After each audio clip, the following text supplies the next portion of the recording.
I welcome everyone to the San Angelo Pachyderm Club meeting. Now I'm going to hand this over to Micah. We're going to have plenty of time for a lot of questions today. So Micah, come on up and introduce how you're going to do the candidates first. Hey y'all, we're going to have the incumbents go first. Chief Tim Vasquez will go, followed by Frank Carter. Then we'll have Elizabeth Grindstaff speak on SMD5. I can speak today, it's okay. Followed by Lane Carter. Then we'll have questions, time permitting. And please speak into the mic so people can hear. Tim, would you like to go first? Sure. Thank you. Thank you. The SAPD is a $17 million budget, and I don't have to tell you that your city budget is already under strain. My command staff and I have proven the ability to maintain our safety and services with a low officer ratio, with lean budgets, and even through population growth and tough economies. Today, you're 42% less likely to be a victim of a crime than the year before I was elected. And crime remains low despite a historic growth in population. Yes, in the short term, some categories have risen, but not at the same pace as the population. On a daily basis, our practices have prevented crime, and when a crime can't be averted, our strategies have proven successful in swift apprehension and arrest. I am Tim Vasquez, your police chief, and I want to thank you for allowing us to speak today. As you know, I've asked for a live debate multiple times so the voters could get a true and accurate information about me and my opponent. He's refused to debate me, so I truly appreciate this opportunity. I am a lifelong resident of San Angelo, and I've been with the department over 26 years. I have served you as your chief for almost 12. My entire adult life has been spent serving this community, and for almost 2 decades, I've served on numerous boards in our community.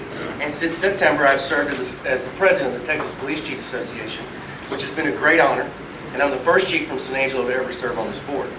I'm also proud to say I've been endorsed by the San Angelo Realtors Association, Mayor Dick Funk, and former council members Kendall Hirschfield and Devin Bates. But I'm most proud that I raised more money from local contributors than any of my opponents. Our administrative team has a combined 120 years in law enforcement. All 3 assistant chiefs have attended the FBI Academy, and I've attended an FBI Academy specifically designed for police chiefs. Between them, one has a master's degree in public administration, and the others have 17 years in narcotics and detectives before becoming police assistant chiefs. I'm also the only candidate who has made the effort to require a high level of training in homeland security issues, and terrorism prevention, and recognition. In fact, I became a certified instructor in active shooter and selected to serve on the Governor's Homeland Security Council representing the Texas Police Chiefs Association. In 2004, I received Officer of the Year from the State Cleat Labor Union. And it was a short honeymoon, though, because after I disciplined my first Cleat member, Cleats consistently opposed me in every election. I've posted a very thorough response to their survey on my website, timvasquez.com, if you choose to take a look at that. What you've not heard about the survey is that 84% of officers reported being happy in their assignment, and 64% are content with spending the rest of their career here at the SAPD. Now, one solution given by my opponent to add 2 bodies a shift is to move to 12-hour days. We've studied the research on this, and it isn't the answer for SAPD. Abilene has been under 12 hours for a little over a year. A recent poll among the officers, 167 and 19 want out of 12-hour days. In the CLEAT survey, their responders overwhelmingly voted against 12-hour shifts. Not only is it bad for their quality of life, but do you want an officer with his gun in his hand making a life or death decision after working 11 and a half hours? Or speeding through your neighborhood on an emergency call after working 11 and a half hours? I don't. And it may be the only solution for our Sheriff's Department, but it is not for us. My opponent has stated he will civilianize positions. What he may not realize is that it would still require council adding more positions to the PD, which is money that they don't have. I have been in front of council during every budget session for the past 5 years asking for more positions, and only now are we seeing any traction. Not because the council doesn't want to help, but because there isn't enough money. In the interim, my team has adapted and done more with less. My solutions have not only proven successful, they're actually doable and not a pipe dream or campaign rhetoric. Now, a few words on priorities. After I was first elected, while I was studying at night and earning my bachelor's degree in organizational leadership to become a more qualified chief, my opponent was starting up his first sideline as a hunting guide. While I was earning a public manager certification from Texas State University to make myself a more knowledgeable chief, my opponent was launching his second sideline, a construction rock business. In the past few years, while I was serving on the State Police Chiefs Board, and learning the state's best practices to make myself a more effective chief, my opponent was buying land and building a new office for his business. Having dedicated the past 12 years to this position and my entire career with SAPD, I can tell you that this is a full-time job that doesn't allow for serious outside business interest. San Angelo deserves a full-time police chief. If re-elected, SAPD will remain my priority, and I will continue to always work to improve myself, this department, and our community. 12 years ago, I promised a new type of police department. I promised you would be more informed of crime and safety issues than ever before. I promised you would be proud of your department, and I pledged that together we would fight crime. And today I ask for your vote to protect our progress in the SAPD. Thank you. Good afternoon. Thank you for the invite. Thank you for everybody that's present today. I am Frank Carter. I was born and raised here in San Angelo, Texas. Wife Shane Carter, 23 years, 2 children, Ryan and Kayla Carter.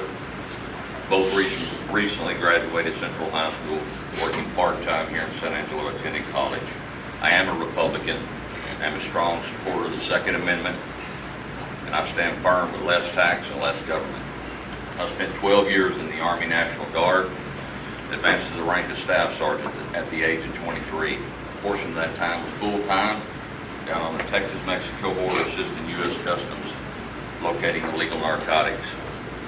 I was hired by SAPD in 1992, promoted to sergeant in 1999, promoted to commander in 2002. The last 17 years, I've had the privilege of supervising many officers within the department and many officers who have left. Come this October, I'll have 24 years of service with the San Angelo Police Department. During my career, I've been a patrolman, a canine handler, field training officer, field training coordinator, commander of all 3 patrol shifts, criminal investigation commander, canine and lake unit commander, and critical incident commander. I'm currently in charge of the northern section of town, the largest patrol shift, the lake and airport unit, the canine unit, and critical incident commander. 43 officers currently report under my command at this time. That's 1/4 of the sworn officers of the department. As population grows, our crime is rising. 2015 FBI stats have not been released for our city at this time yet, but I'll refer to 2014. City with a population of 90,000 to 125,000, San Angelo is ranked 5th worst out of 12 cities, worst violent crime. San Angelo is ranked 4th worst out of 12 cities, worst property crimes. A comparison from 2015 to 2016 FBI reporting comparison stats by SAPD criminal analyst. January 2015 compared to January 2016, we're up 35.92%. February 2015 to February 2016, we rose 16.20%. March 2015 compared to March 2016, we were up 35.69%. April 2015 compared to April 2016, 22.78% increase. From 2010 to 2015, our accident increased 10.5%, while citations by officers were down 3,700 from 2014 to 2015. Since our first forum in NAACP back in March, I've stood by my platform, and I'm committed to changing and improving narcotics and gang enforcement,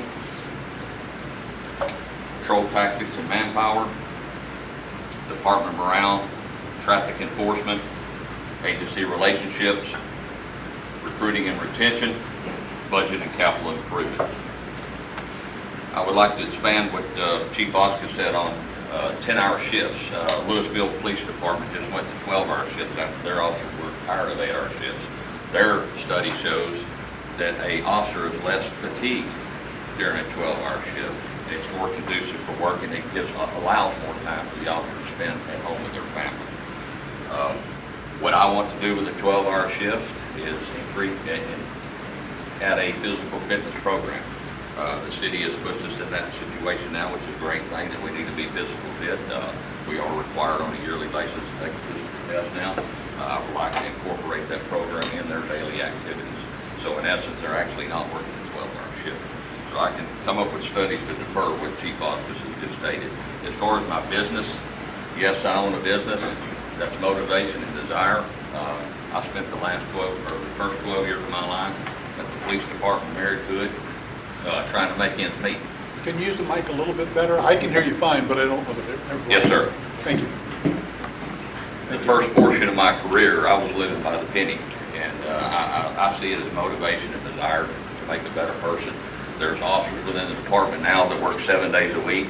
I used to do it. If they choose to do that, that's fine. If I choose to do something else, that's what I wish and desire to do. My wife runs the business now. I have very little impact in it. If the door's closed tomorrow, I'm fine. Policing is what I do. If I didn't feel like I could do this job, I wouldn't be standing here today, because what you see is what you get. I'm no politician. In closing, I grew up in San Angelo Police Department. Between my father, my sister, and I, we have 74 years of service with the San Angelo Police Department. I feel I bring experience, knowledge to the table. My actions speak louder than my words. Throughout my career, I've been characterized as fair and consistent. If elected, every person will be treated that same way, regardless what side of town you live on, how much money or how little you have. I am no politician. What you see is what you get. I stand before you with courage and commitment. I only want to make our city a safer place for you and your family. I'm honored recently to have the endorsements of past police chief candidate Lieutenant Mike Hernandez and Jeff Davis. I ask for your vote, Frank Carter.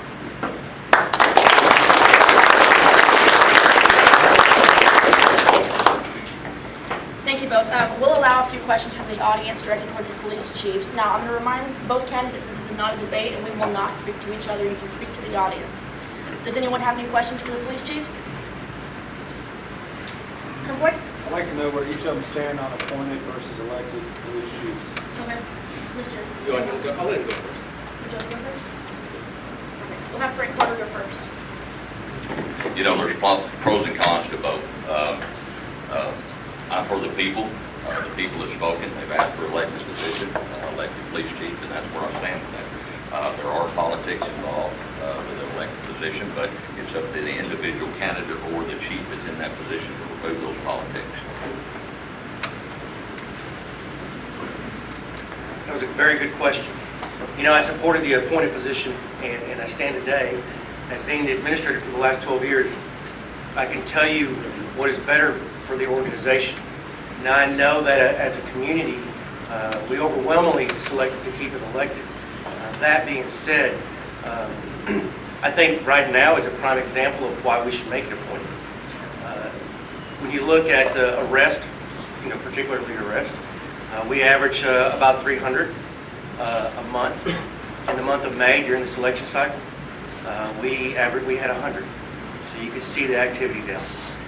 Also being said, I agree with Lieutenant Carter. He said that, you know, as a chief, we need to take politics out. I think by involving officers to be supporters, public supporters, creates an issue. You know, I think he has roughly 47% of the officers that he has written down in his ads. And that being said, of those 40, that's 53% that aren't supporting him publicly. That creates a lot of tension. Feelings are hurt, friendships are broken. Some friendships are broken forever. And it becomes problematic in our organization. So as much as we like to vote and the distrust that we have for government, state, local, and nationwide, I think from an administrative standpoint, as the chief, in my experience, I'd say it needs to be appointed, I'm sorry. Thank you very much. Does anyone else have any questions for the candidates? Yes, ma'am. Yeah, speaking to that and speaking to another thing, would you like to tell us about your extracurricular activities? I know that you have a job outside also. And then also, if Mr. Carter will say something about why those people felt the need to become public. Okay, well, that's two different questions. So one question for me and a separate question for yeah, the extracurricular activity, my hobby that I play in a band in, is not a job, it's a hobby. It's something that I enjoy doing. It's not any different than some people choose to play golf. You don't get paid. Oh, I do get paid, but Okay. I don't do it for the money. Referring back to that, he noted I have a hunting business. That's what I do on my vacation time. Each year, I roll over the maximum amount of holidays, vacation time that the city allows. I probably have more sick time banked than anybody in this police department besides one man. He's sat back there and he's got 35 years of service. And anybody can verify that.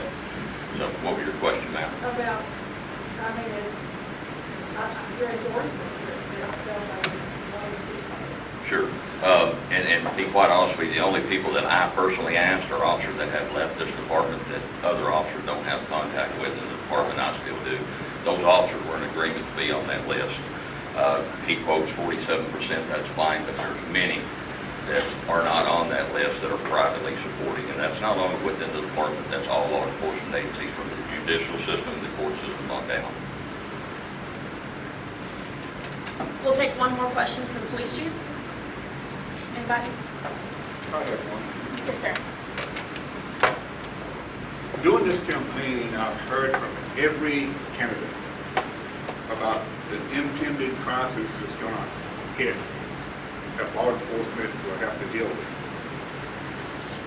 And what I want to know from the two candidates here is, what do they see? What do they foresee coming that's going to be a major issue for us here in San Angelo that our law enforcement will have to deal with?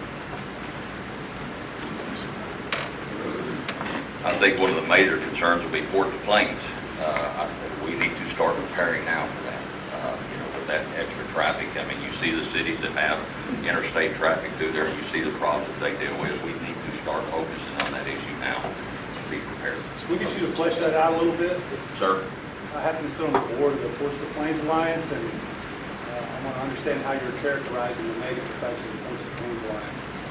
As far as the interstate traffic, just like you would see in Abilene, it brings more people that are homeless, drug trafficking straight from a direct line from Mexico. I'd say there's some significant confusion. Thank you. Go ahead, Mr. Wilson. Yes, I'll say that Ports to Plains is not a concern of mine at this time. It's 2025 years away before we get there. I think our biggest issue that we face as far as a police department is the continued growth of population. And right now, the decrease, roughly 13 to 14%, I believe, is sales tax revenue. And trying to do more with less. We're fully staffed, which is great. We've got a pending list where we've got about 28 people that we can select from to go with our 5%. But I do think that we need to continue to prepare for more growth. That being said, when we look at the oil industry is starting to increase back up. And we see that again, what happens again, our hotels start getting full again. That's why we built so many. And I have to have the staff and personnel to address those issues that come along with the increased population in our community. So our biggest obstacle in front of us is the population growth with shortfall in personnel and lack of monies to address that. Each city council candidate come up, starting with city councilwoman Elizabeth Grindstaff, and she'll have her 5 minutes, followed by Lane Carter, and we'll take questions. Thank you, Micah. This is as close as I can get to it without bending down. My apologies for my 6-foot stature. Without really reviewing exactly who I am, I think I've already done that for the club. I think we all have not too long ago. I kind of like to tell you a little bit more about what I've been doing recently on the council, kind of what my thoughts are and what my concerns are. I think many of you know that we had a new trash contract a couple of years ago. And when I've been out campaigning, I can't find anybody who absolutely loves it. And that saddens me, but the fact is, this is still the #1 complaint that I hear from my constituents. And I think there is a component of San Angelo that does not embrace change, but the fact is, we have a contract that the public was not involved in on the front end in designing, and therefore they haven't bought into it. So I would like to see some changes made to that and have asked as a council person that there be more public dialogue before we go forward, perhaps looking at one revision, and that's the monthly bulk pickup. I personally have said I think the monthly bulk pickup is a good idea, but I want to understand the financial impact of that on the citizens, and I want to use that as leverage through some other things for us to get the best service we can for the dollar. As many of you know, Republic is going to come to us because there was an oversight in the contract and they're not getting the revenue out of the landfill that they want. Okay, how is that in the interest of the city? They can correct that, but we can't correct other wrongs. Alley discussion, all of it. I want it all back open. On to water. Recently, staff has brought to us a $150+ million project, saying we have to have reclamation right away. We were all sort of forced into a situation to enter into a loan program because of deadlines. But in fact, did we really get to study what our water needs were? When I was working for the city 3-4 years ago, 5 years ago maybe, we thought that the Hickory was our midterm water supply. We have surface lakes, we have the Hickory aquifer, and then we were entered into an agreement with Abilene and Midland to talk about long-term water solutions. So how did we get in a position all of a sudden with a gun to our head to discuss a $150 million project? I think it's entirely too soon. And contrary to a postcard put out, I have never been the one championing this. I'm not saying I am never going to support it, but right now I don't think it's necessary, and I think we have time to discuss. I think since I've met with you last time, I've received several endorsements from the San Angelo Firefighters Association and the Association of Realtors. I'm very proud of these, and I think they show the respect that I have from people in the community. I think it shows the confidence in my experience, as well as the influence I have as a person in the community and on the council. I've also been appointed to the Concho River Water Advisory Committee, and most recently as Mayor Pro Tem. But let's talk about the future. Goodfellow. We know our military has asked bases to reduce expenditures by 15%. What does that mean for San Angelo? Goodfellow is the single largest employer that we have.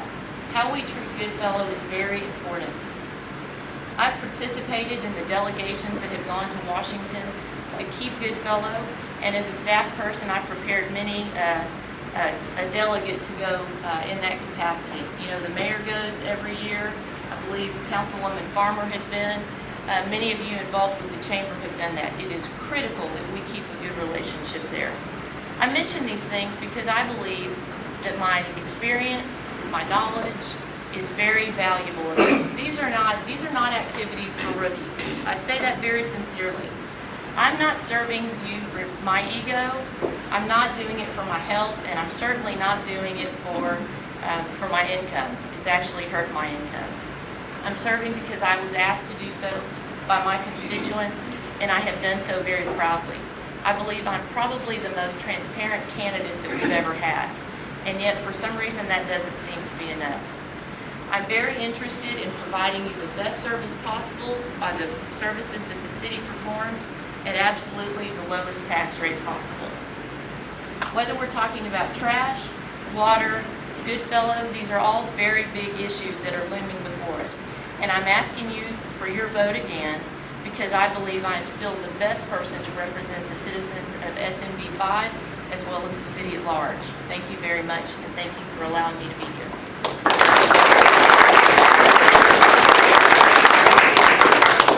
Now we'll hear from Lane Carter.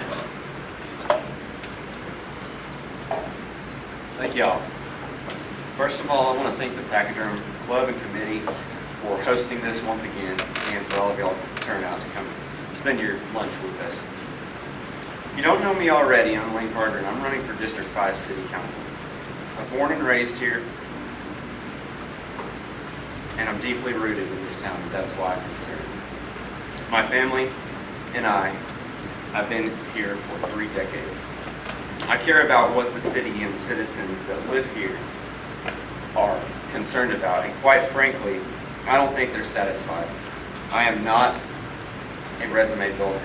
This is not a move on my end as a checkbox for my career. I am here for the people. Everyone knows the issues that have been the hot topics recently. I've been walking the streets and making contact face to face, as I believe this is the best way to hear and to listen to the concerns of the citizens. My vote on council will be accordingly to what they want. They aren't happy on how their taxes are being spent. They're being wasted. Our council and my opponent has had a tax and spend bureaucratic mindset. This needs to change. This isn't the best interest of the citizens. In fact, they have voted to raise every fee that has come across the council. My opponent will also throw in her experience why she is the best. I don't have a degree in urban development, and I haven't worked in a city planning division. This is for the city employees, not a civil servant. I have experience also I've had a small business, and I still do. I pay fees, I pay taxes.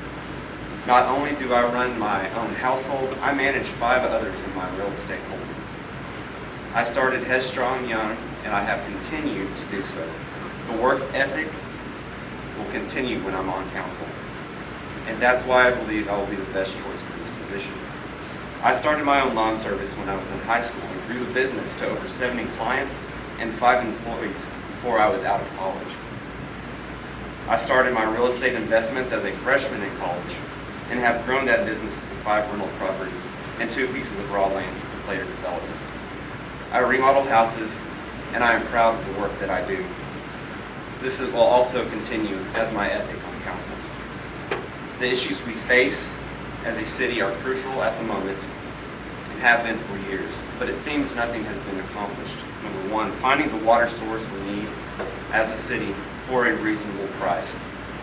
$150 million is a lot to be thrown out there without any data to support it. Repairing our roads to 100% health and not let the misappropriation of funds occur again, which prevents the needed maintenance per year. Number 3 is managing the city budget when economic downturn is also key. Times are not always going to be good. That's why in good years, when we have surplus, we pay off our debts and we buy the equipment needed and get the jobs done when we have the money, and save for the days that we don't have it. Keeping connected with the constituents is also a key. There is a lot that I have learned in this experience, going around talking door to door. Made a lot of friends, I've had a lot of doors slammed in my face, and I've been called names. But from it all, hard work, what I've learned, and a listening ear will get you the job done. Thank you.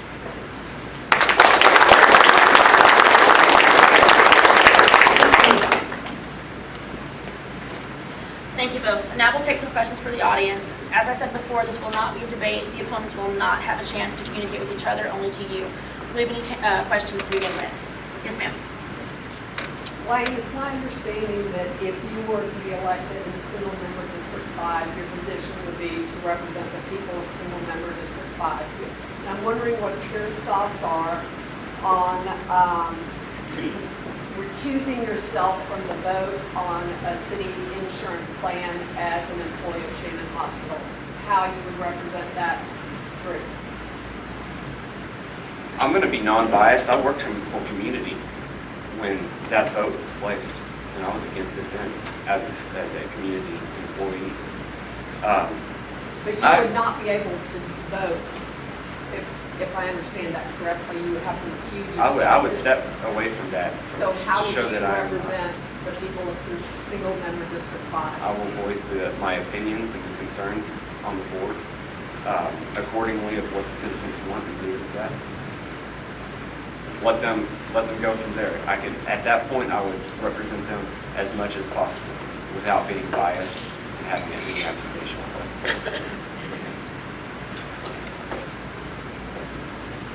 Yes, ma'am. I'll have to say that's a red herring because there are several council members that are involved in businesses and still vote in other businesses. Do we have any other questions? Yes, sir. Yes, I hear a lot about what's wrong with the water system and our water plan. We had a water plan in place with the Hickory Aquifer. We were going to be building a plant to clean that water up. At this point, we're not cleaning it up, we're just mixing it. I'd like to hear each opponent's ideas of what exactly is going to happen with that water from the Hickory Aquifer. Are we going to build a plant to clean it, or are we just throwing that to the wind and planning to go to this other way?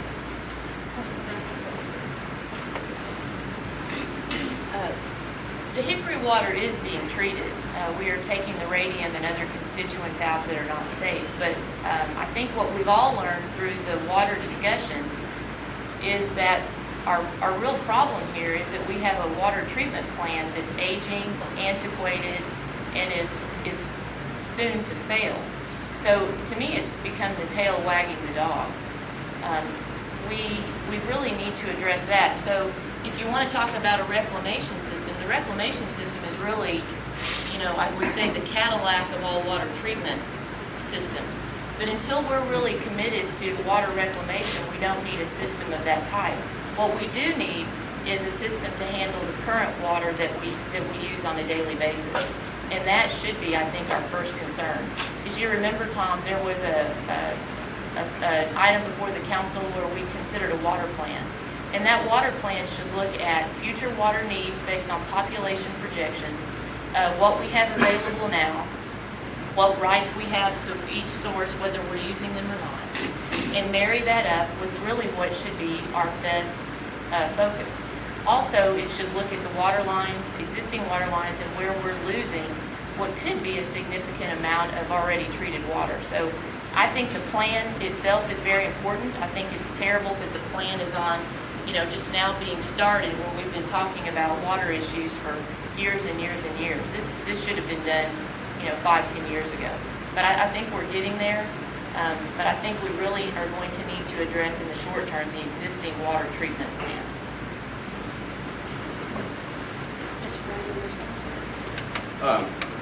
What I've been saying from my platform this entire time is that infrastructure could be a key point of this. Like she said, I'm going to echo part of it. The water lines and the treatment plant have been failing, and they have been, but that hasn't been a concern. We've been focused on the next project, when this is the project that should have been focused on in the beginning. We don't want to go through a $150 million project and then right around have to say our current water treatment plant needs the reviving that it has, and that's just going to be tacked on to the beginning. We lose about 15% of water through our infrastructure now. Fix that, and that could solve a lot of issues. But right now, like I said, the misappropriation of funds, they should have been replacing the water lines as they go, instead of just doing a patchwork on the streets that have multiple breaks per month, per year, per day. It's all around town. So if you see those water lines breaking, shouldn't they be focusing after the second break? What's it going to cost in relation to 10 patches or one full line? It's all a cost analysis. And in the long run, getting that infrastructure at 100% again is going to save us in the long run. That's how it should have been the entire time.